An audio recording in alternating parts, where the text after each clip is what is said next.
నీ సేవలోనే నా తుది శ్వాసను విడవాలని యేసయ్యా,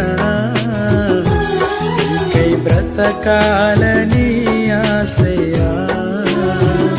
నీ సేవలోనే నా తుది శ్వాసను విడవాలని యేసయ్యా, నీకై బ్రతకాలని ఆశయ్యా.